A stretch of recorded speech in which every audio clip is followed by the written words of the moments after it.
Now, so that you'll enjoy it, try to communicate, try to talk with each other. Ang words nyo ay ha ha ha ha ha ha ha ha.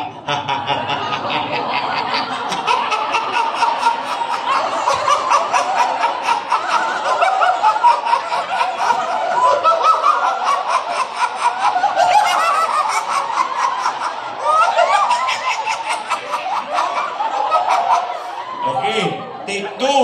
Okay, this time, I'd like you to touch your heart for now. Feel your heartbeat. Come on. Sige po. Kaya wala.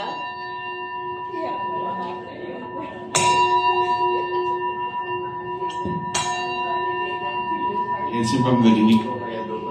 For yoga, no? Okay, okay. Now. Naramdaman niyo ang pilis po? Sabihin ko lang po sa inyo.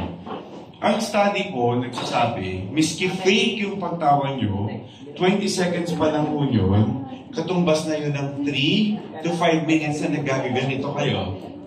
Hindi ko kaya gawin itong ngayon na to, ha? Hindi ko pinifake, ha? Tingnan nyo, nagagawa ko bakit. Sabihin ko sa inyo bakit. Pag tumatawa ko kayo, nagre-release kayo ng endorphins.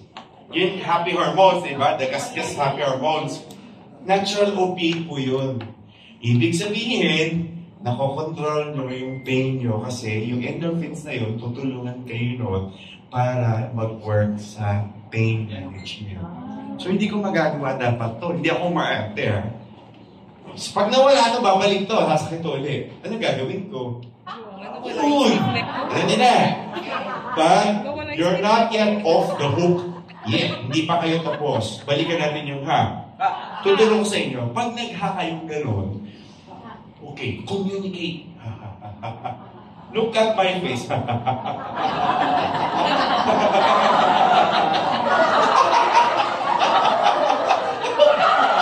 Okay, secret. Tulong ko sa inyo. Yung pitch, itataas nyo na yun. Di ba sabi ko sa inyo kanina yung principle? Yung God, siya yung papitir. Marionette kayo. Hinihila niya kayo. Hindi yan masama, ha? Iba hindi niya kayo ginagawang puppet na sunod-sunod na no. This is for our own wellness. Our well-being. Diba? God is the source of... Can you say that? God is the source of our well-being.